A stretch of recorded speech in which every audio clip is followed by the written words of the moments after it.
Selamat malam Indonesia, selamat malam Nusantara. Buenas noches, selamat malam Bapak, Ibu, Saudara-saudari kekasih, opung, nenek, kakek, semualah ya. Ya, jadi mucho gusto ya. Tuhan memberkati kita semuanya. Karena kasih Tuhan yang begitu luar biasa, malam ini kita boleh ketemu kembali melalui layar kaca ini. Dan saya akan bawakan satu tema, yaitu You are the salt of the earth. Kamu adalah garam dunia. Imis este to apa itu? To alas, ya, to alas tiskis, ya. Alas itu garam, ya. Gis itu bumi, ya, atau dunia ini. Nah, jadi saya akan bacakan satu ayat dalam Matius 5 ayat 13. Kamu adalah garam dunia. Jika garam itu menjadi tawar, dengan apakah ia diasinkan? Tidak ada lagi gunanya selain dibuang dan diinjak-injak orang. Jadi ini sebenarnya adalah pujian Yesus kepada orang-orang percaya. Kalau dia mengatakan you are the salt of the earth, you are the light of the earth, you are the light of the world, itu adalah pujian bagi kita. Karena apa?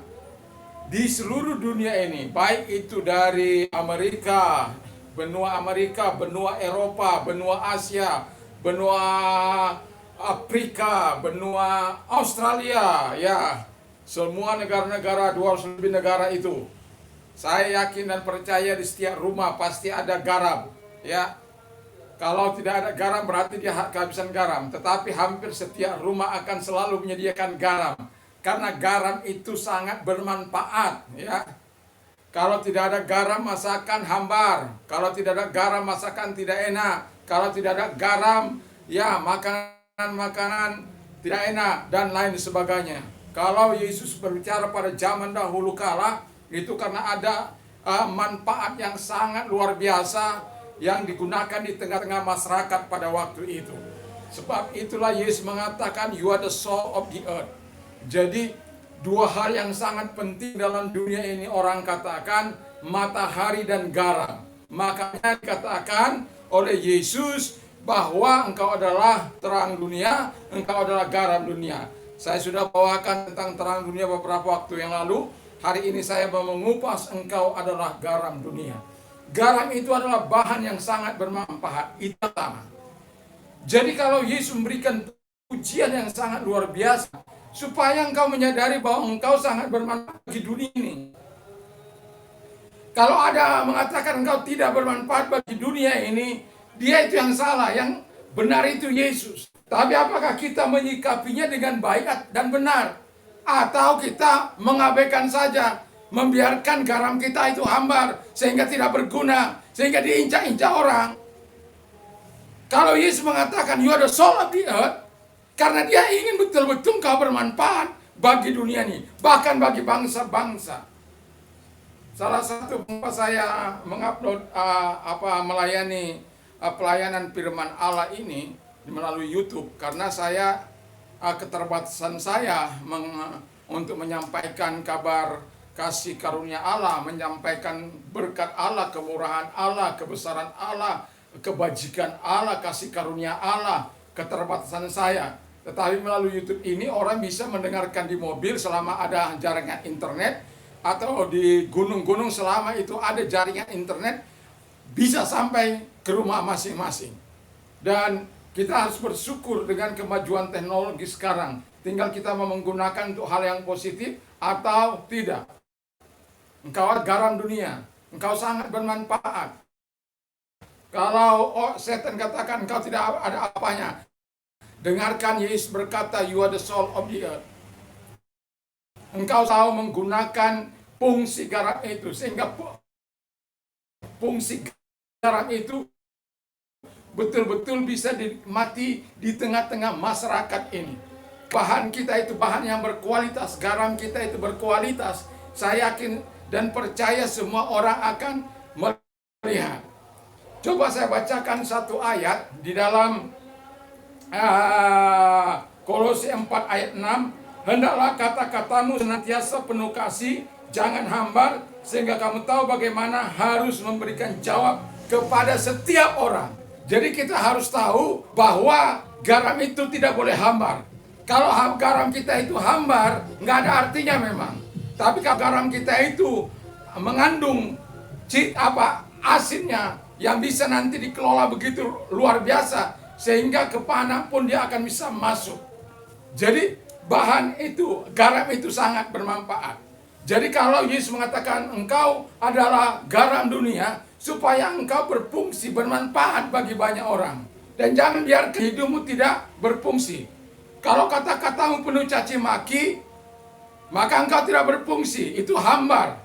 Kalau kata-katamu, perkataan dan perbuatanmu berbeda, maka itu hambar. Engkau mengatakan hal-hal yang baik, tapi perbuatanmu jahat, itu namanya hambar.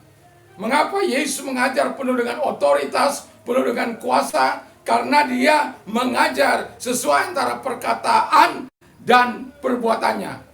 Antara hati dan perkataan serasi. Dan itu membuat orang-orang Yahudi kagum kepada pengajaran Yesus. Saat ini ada banyak orang, perkataannya itu menjadi hambar. Tidak bisa dipertanggungjawabkan. Kadang-kadang asal nyeplos, asal ngomong. Sementara Yesus sudah mengajar kita untuk mengatakan yang baik. Kalaupun kita tidak sampai berbuat dosa, tidak sampai mencaci maki, dan lain sebagainya. Jadi yang pertama, fungsi garam yang pertama itu, dia sangat bermanfaat. Bermanfaat untuk apa? Yaitu untuk memberikan kemurnian. Jadi dia memurnikan. Sebab kalau saya dari antara Soe atau dari Kupang ke Soe, ada satu tempat di situ yang kalau kita lewat pasti ada orang penjajah garam, dan garamnya itu sangat putih sekali. Ya, kelihatan bersih sekali. Karena itu saya katakan garam itu lambang pemurnian. Jadi kata-kata kita harus dimurnikan dengan Roh Kudus. Kata kita harus dimurnikan dalam nama Yesus. Kata-kata kita harus dimurnikan dalam firman Allah. Karena apa? Kata firman Allah, engkau adalah garam dunia. Kalau garam itu tidak lagi bermanfaat untuk memberikan pemurnian, ya apa gunanya? Ya selain dibuang dan diinjak-injak orang. Jadi jangan karena kita, kan ada banyak begini, orang sudah percaya kepada Yesus, perilakunya nggak sesuai dengan apa yang dikehendaki oleh Yesus. Duga misalnya, dunia gemerlap, masih main disko sana sini, masih main perempuan. Sementara orang di lingkungannya mungkin orang yang tidak percaya, tetapi perilaku mereka jauh lebih baik daripada orang yang percaya kepada Kristus itu. Dan itu namanya garamnya hambar. Dan Yesus tidak menginginkan garam yang seperti itu. Yesus menginginkan garammu memberikan manfaat untuk memurnikan kehidupan ini. Karena ada banyak motifnya tidak murni, hatinya tidak murni. Kalau kita ya di atas ya, tidak di atas tidak. Seringkali saya mengatakan ya di atas ya, tidak di atas tidak. Selebihnya adalah dosa. Kenapa? Itu lambang kebenaran Allah. Itu kata Yesus, bukan kata saya. Kalau Yesus mengatakan ya. Ada orang datang ke rumah saya mengatakan begini, udah pakai aja dengan kata berapa mau saya tebus mobil saya itu. Tapi saya harus mengatakan ya, yang nanti saya kasih uangnya. Saya nggak bisa itu, nggak bisa. Karena bagi saya masih ada jalur hukum, masih ada hal yang bisa dilakukan oleh negara ini bagi orang-orang yang mengalami istilahnya penipuan. Tidak perlu kita harus bersandiwara, tidak perlu kita harus mengikuti cara-cara dunia. Kita tidak perlu mengikuti cara-cara yang tidak dikehendaki. Tidak perlu, karena ya di atas ya, tidak di atas tidak. Jadi saya sudah siap menanggung segala apapun. Dan juga berhadapan dengan aparat pun saya sudah siap kalau mereka tidak melakukan sebagaimana tugasnya. Karena apa? Saya sudah melihat sebenarnya tanda-tanda untuk bisa mereka ditangkap, dicekok, tapi aparat tidak bertindak seperti apa yang saya harapkan. Tetapi saya tidak ingin memaki-maki, saya tidak ingin juga tidak ingin juga mencaci maki siapapun, tidak ingin saya itu. Tapi saya akan terus mengejarnya, saya akan terus mempertanyakannya sampai keadilan itu tampak. Ya, bantu doa saja, ya. Nah, jadi memurnikan itu memang nggak gampang. Orang suka berbohong, lalu kita mau ikut-ikutan berbohong. Ya enggak, itu namanya nggak memurnikan. Orang berlaku jahat, lalu kita ikut, itu namanya nggak memurnikan. Kalau ada orang berlaku jahat, seharusnya kita tidak ikut, bahkan perlu menginjilinya. Kalau ada orang mengajak kita untuk melakukan hal-hal yang tidak baik bagi negara ini, ya kita harus bisa mengatakan negara ini ada, negara pemimpinnya harus ada, ya kita harus berikan arahan, bukan justru ikut terlibat. Kalau kita mau dengar KSPI akan mengadakan komite apa itu, serikat buruh itu, ya mau mengadakan May satu apa ini. Tapi saya mau katakan, ya pentingkan kepentingan negara ini daripada di atas kepentingan golongan Anda. Apapun itu. Negara sudah berbuat semaksimal untuk memajukan rakyatnya. Negara sudah bertindak semaksimal mungkin bagaimana mengatasi supaya tidak ada di sana sini. Ya memang gantung kepada oknum. Tapi saya mau katakan bahwa sebagai orang yang merasakan hidup di bangsa ini, dan kita juga hidup di bangsa ini, mari kita sama-sama membangun, bukan sama-sama merongrong bangsa ini, apalagi di tengah-tengah pandemi untuk berkumpul sebanyak-banyaknya manusia. Itu namanya hanya mementingkan diri sendiri. Bisa menimbulkan klaster-klaster baru untuk hal-hal yang tidak penambahan penyakit pandemi COVID-19 ini. Kita sudah lihat India bagaimana merajalelanya COVID itu. Tetapi saya mau katakan kepada kita semuanya, khususnya kepada mereka yang mau terlibat di dalam May Day itu, hari buruh itu. Saya mau katakan, berpikirlah hari ini sebelum engkau bertindak besok. Sehingga dengan kematangan itu, keluhuran jiwa Anda di kegotong royongan hati Anda. Jangan karena mementingkan keinginan Anda, hasrat Anda demi kepentingan Anda, lalu banyak orang akan mengalami kerugian, banyak orang akan mengalami penderitaan. Tapi saya mau katakan, memang kami sebagai orang percaya harus memurnikan motif yang benar. Siapa tahu motif itu? Hanya Tuhan. Siapa tahu motif para pemimpin-pemimpin buruh itu? Hanya Tuhan. Jadi jangan mau diperalat, jangan mau dipakai untuk, ya memang kalau ada banyak itu bisa menjadi bargaining position bagi orang-orang yang bagi ketuanya. Tapi saya mau katakan, Indonesia,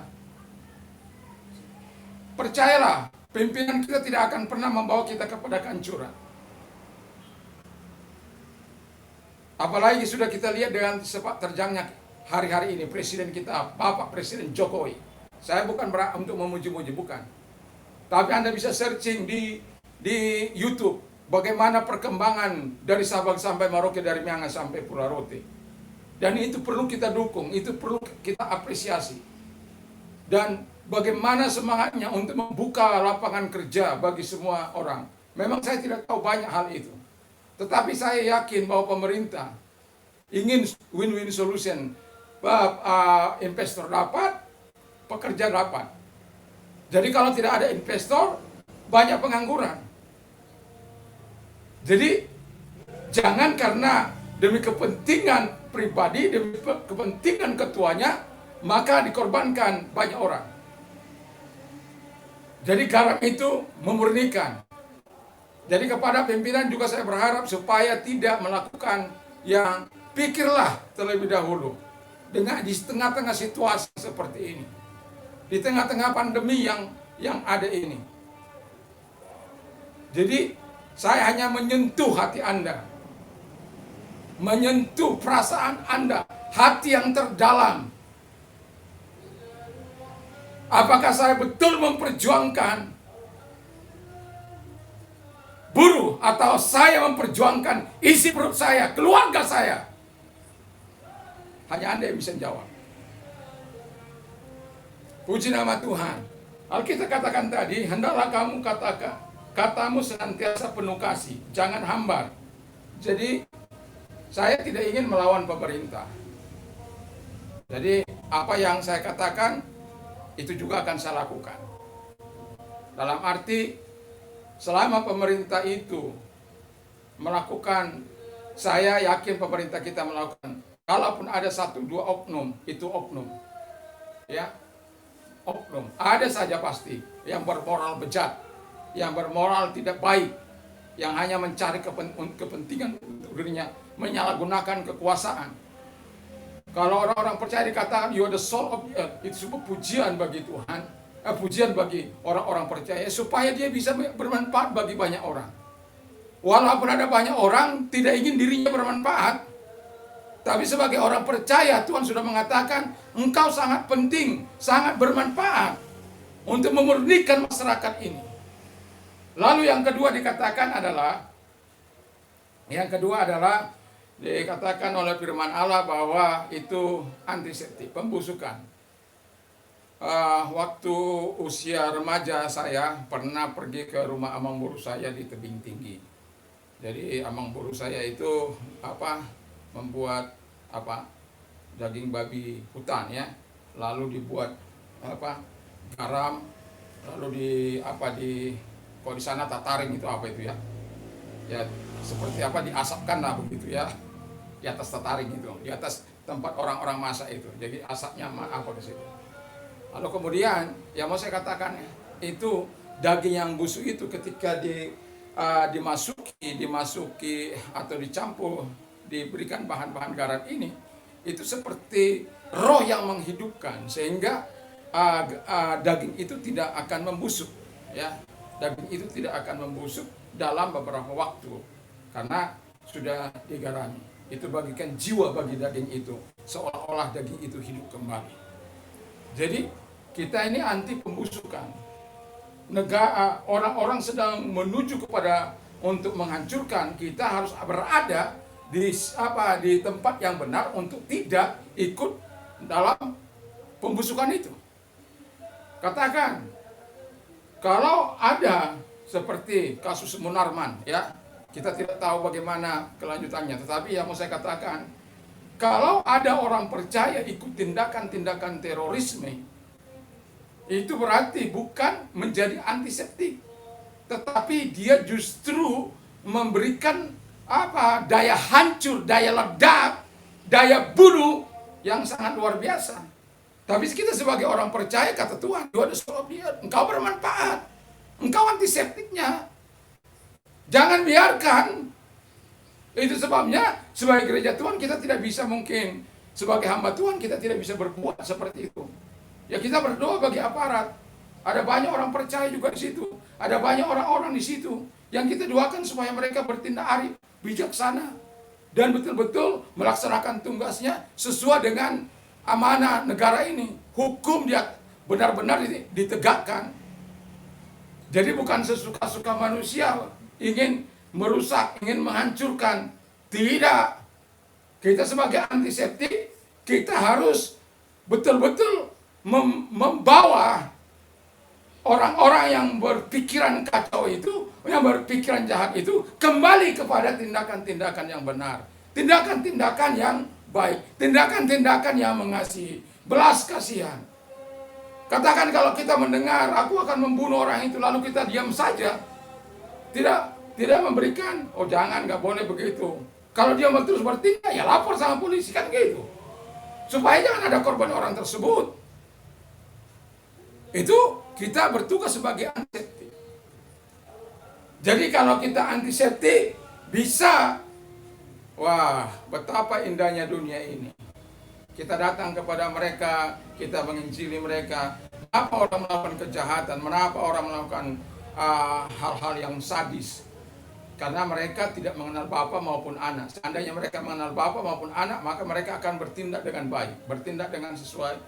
Makanya orang-orang yang lahir baru itu, ya bukan berarti nggak ada orang benar di penjara, orang percaya di penjara sana. Ada, tapi mereka tidak mengalami. Boleh tanya. Mereka adalah orang-orang yang tidak mengalami Kristus dalam kehidupannya. Hanya mulut. Hanya omdo, nato, not action, talking only. Jadi ngomong tok. Kita tidak boleh seperti itu. Kita harus menjadi antiseptik. Setidak-tidaknya sering saya katakan kepada anak-anak saya, kalau engkau tidak bisa berkata yang baik tentang orang lain, mengatakan hal-hal yang baik tentang orang lain, setidak-tidaknya engkau harus berdiam diri. Kalau engkau bisa mengatakan hal-hal yang baik tentang orang lain, katakan. Jadi bukan berarti kita mau kompromi dengan dia, tidak. Kita harus singgung dia dari sisi kebaikannya, baru kita masuk kepada hatinya. Saya dulu pernah punya keluarga, ya. Jadi ya namanya kakak adik itu apa ya. Jadi waktu itu saya berada di Surabaya dan saya mendamaikan. Jadi beberapa lama waktu itu, karena mereka sudah berkata Pak Jupang Mahita di Tanah Sirara. Jadi dua-dua. Jadi jumpanya itu hanya di tanah kuburan itu gitu loh. Loh, kok sampai pahitnya begitu? Orang percaya sampai punya pikiran seperti itu. Nah, sebagai hamba Tuhan yang baru belajar menjadi hamba Tuhan, saya tidak menginginkan itu terjadi. Saya datang ke tempat saya datang juga ke tempat namboru saya. Lalu kemudian saya katakan hal-hal yang baik dari udah saya katakan juga tentang hal-hal yang baik tentang kalau saya ke tempat namboru saya katakan hal-hal yang baik yang dikatakan namboru saya, walaupun ada banyak hal yang dikatakan yang tidak baik, tapi itu tidak pernah saya sampaikan. Demikian juga di sana. Dan pada akhirnya saya mau katakan, setelah beberapa waktu mereka saling ingin bertemu dan saling merangkul. Tangisan mereka yang sangat luar biasa itu. Bayangkan, hanya karena persoalan sepele mereka bisa bermusuhan begitu luar. Kakak adik. Orang banyak kali jadi juru runding yang jelek-jeleknya pun kamu dikatakan orang itu begini-begini. Orang sana kamu katakan, ya tambah parah. Katakan hal-hal yang baik walaupun ada yang buruk. Demi apa? Demi kebahagiaan mereka. Dan setelah itu mereka berdamai, mereka berpeluk-pelukan. Wah, itu cukup bagi saya. Itu pelayanan saya yang pertama, karena saya baru sekolah Alkitab pada waktu itu. Dan itu bagi saya sangat luar biasa. Jadi kakak adik itu bisa berangkulan makan bersama, bercengkrama bersama. Dan wow, saya hanya bisa menangis di hadapan Tuhan pada waktu itu. Melihat mereka juga menangis. Tangis-tangisan mereka saling berpelukan. Jangan ada orang yang menginginkan kerusakan bagi orang lain. Bom sama sana sini, membuat bom untuk menghancurkan orang. Merancang bom di sana. Biaya dikeluarkan hanya untuk menghancurkan orang. Kenapa biaya itu tidak dipakai untuk membangun masyarakat? Ya, terlebih masyarakat seagamanya. Kenapa? Kenapa harus dipakai untuk menghancurkan orang? Kenapa? Membalas dendam kepada siapa? Sebagai orang percaya mau saya katakan kepada mereka yang mendengar, kalau Anda orang-orang radikal, saya mau katakan, Yesus sangat mengasihi Anda. Yesus kami tidak pernah mengatakan balas yang jahat dengan yang jahat, justru kalahkan kejahatan dengan kebaikan. Kami diajar untuk melakukan kasih, diajar untuk melakukan hal-hal yang baik, diajar untuk melakukan pengembangan masyarakat yang berguna. Kami tidak diajar untuk melawan pemerintah. Kami tidak diajar untuk melawan sesama manusia. Kami tidak diajar untuk menghancurkan alat-alat negara. Kami tidak diajar untuk membunuh orang lain. Kami hanya diajar untuk mengasihi. Bahkan dikatakan mendoakan para musuh-musuh kami. Ya, kalau ada 1-2 orang dari saudara-saudara kami yang melakukan hal-hal yang tidak fair, ya kami mohon maaf. Tapi ajaran Kristus kami itu jelas. Tidak boleh berlaku jahat. Tidak boleh bertindak jahat. Lalu yang ketiga, fungsi garam yang sangat bermanfaat itu adalah, yang ketiga itu yaitu memberikan cita rasa.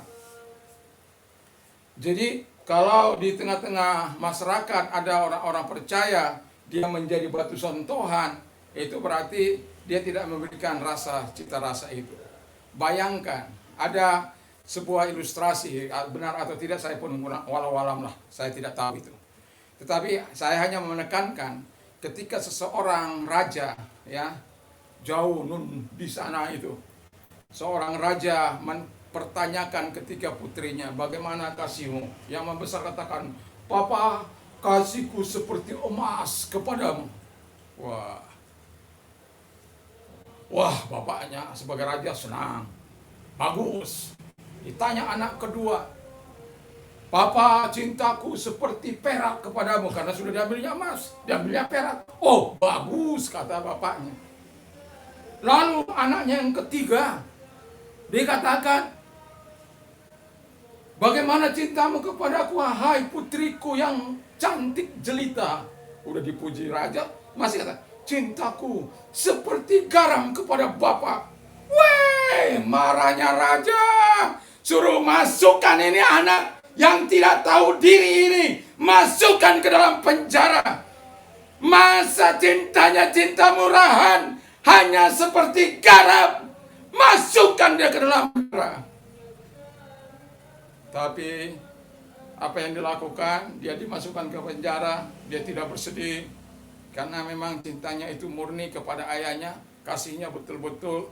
Dan memang dari segala perbuatan dari kakak-kakaknya, dia adalah orang yang betul-betul memberikan cita rasa sebenarnya kepada bapaknya. Tapi bapaknya karena menyatakan cintanya seperti garam itu, dia tidak tahu. Memang garam itu murah, tapi dia tidak tahu manfaat yang sesungguhnya. Nah, pada suatu hari, ya ini karena sep kerajaan sudah mendengar peristiwa ini.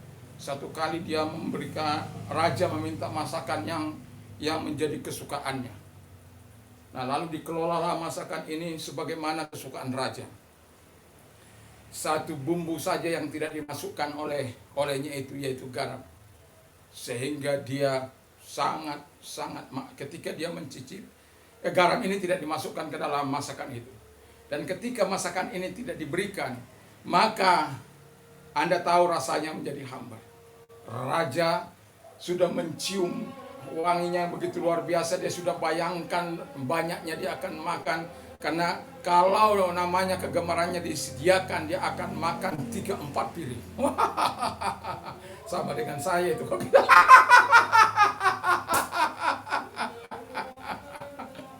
Nah, Anda bisa bayangkan kalau begitu, ya bisa lah ya. Nah, jadi dia akan apa? Tetapi betapa kecewanya setelah dia cicipi, tidak sesuai dengan apa yang dikehendakinya. Dia sangat marah, dia suruh panggil itu chef. Lalu dipanggillah raja, dipanggillah chef itu ke hadapan raja. Dia marah sekali. Dia minta, mohon ampun Paduka yang mulia junjungan kami. Sebenarnya masakan ini sudah enak, tapi karena satu bahan tidak saya masukkan, maka makanan ini tidak menjadi enak, rajaku. Apa yang tidak kau masukkan itu? Kenapa tidak kau masukkan? Raja sangat marah. Garam tuanku raja yang tidak kau masukkan. Dia teringat akan cinta anaknya. Sampai merinding saya. Dia teringat akan cinta anaknya seperti garam. Ternyata dia sudah salah menilai cinta anaknya. Lalu dipanggil, disuruh mengeluarkan putrinya dari penjara. ternyata kalau cinta itu tanpa garam, kalau masakan itu tanpa garam tidak memberikan cinta, rasa kasih. Tuhan sudah katakan, engkau adalah garam dunia. Dan orang ini sungguh bisa memberikan arti bagi sang raja. Memang raja selama memenjarakan dia itu namanya egonya ya. Sebagai raja nggak mungkin dia mau takluk sebagai ayahnya lagi kan. Ya. Tetapi dengan melalui pengalamannya yang dengan makanan itu tadi, akhirnya raja bisa mengerti, oh ini loh maksud anak saya. Memang anaknya selama inilah yang memberikan cita rasa, sangat jauh berbeda setelah dia tidak pernah lagi berkomunikasi dengan anak bungsunya itu. Jadi dengarkan, engkau sangat bermanfaat. Allah sudah memuji engkau. Allah sudah memberikan pujian yang terbaik bagimu agar engkau betul-betul bermanfaat memurnikan orang lain, agar engkau betul-betul bermanfaat menjadi antiseptik, betul-betul bermanfaat memberikan yang terbaik, yaitu menjadi cita rasa, supaya engkau tidak menjadi hambar. Kalau engkau hambar akan diinjak-injak, kata firman Allah. Bagaimana supaya garam kita tidak hambar? Tunjukkanlah perbuatan Yesus itu. Tunjukkanlah perbuatan Allah itu di tengah-tengah pergaulan kita dimanapun kita ada. Tunjukkan nilai-nilai Kristus apapun yang kita kerjakan. Jangan keluar dari hukum-hukum Allah. Jangan keluar dari kebenaran Allah supaya garammu tidak hambar. Justru itu memberikan cita rasanya kepada masyarakat ini. Sungguh akan dikatakan, sungguh akan ada perbedaan antara orang-orang yang beribadah kepada Tuhan dengan orang-orang yang tidak beribadah kepada Tuhan. Sungguh seperti pernah saya saksikan ketika semua barang-barang saya diambil, dijarah, lalu dibakar. Sak foto keluarga pun saya tidak punya. Dan itu semua habis. Ya. Lalu dibuat di situ, di rumah itu, Yesus anak sundal. Tapi apakah saya harus bersedih hati? Apakah saya harus apa? Enggak perlu. Enggak perlu. Apakah saya harus menangis? Enggak perlu. Walaupun istri saya enggak bisa tidur semalam-malam, saya tidur ngorok. Tetapi yang mau saya katakan adalah ketika itu terjadi, saya bisa bersyukur kepada Tuhan. Anak saya yang kecil pada waktu itu minta pindah ke surga lagi.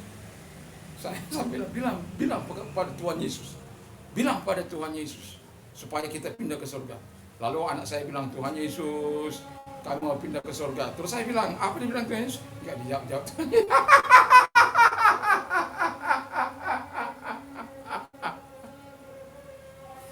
Ya.